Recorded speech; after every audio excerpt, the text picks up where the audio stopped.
interest in community development, I think, started from a long time ago. My family moved to America when I was 9 years old because of the civil war in Sierra Leone.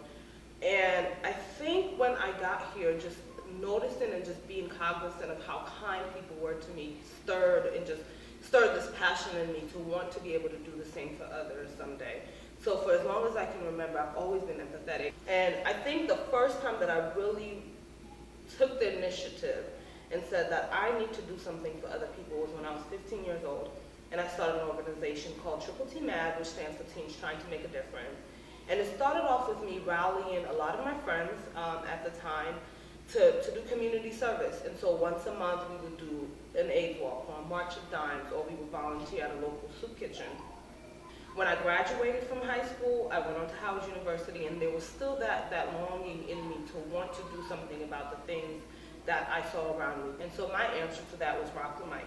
And Rock the Mic started in 2005, and what I did was once a year I would gather as many musicians as I had access to, and we would have a concert in the park for about 8 hours. There would be a concert going on simultaneously as there was a basketball tournament going on.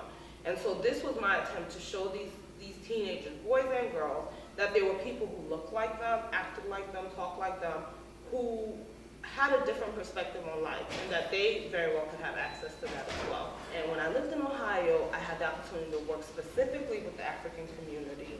It's been a journey for me trying to reconcile my heart for the African community and my heart for community development.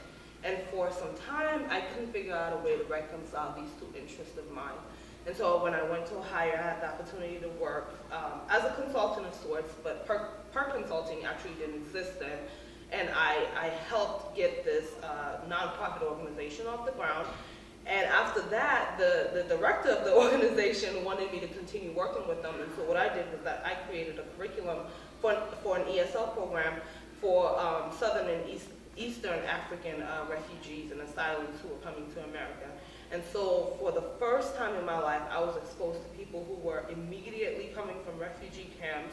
And when I realized that the pattern and the track record that I have is working with people in a way that brings me fulfillment and not necessarily monetarily, I decided that the only way to do this in a way that it can become sustaining or sustainable is by forming an organization of my own, which turned into the company P.E.R.K Consulting. It gives me the opportunity to do community development with a platform that I still can't believe. So, and it's only just started, so I'm excited to see where it goes.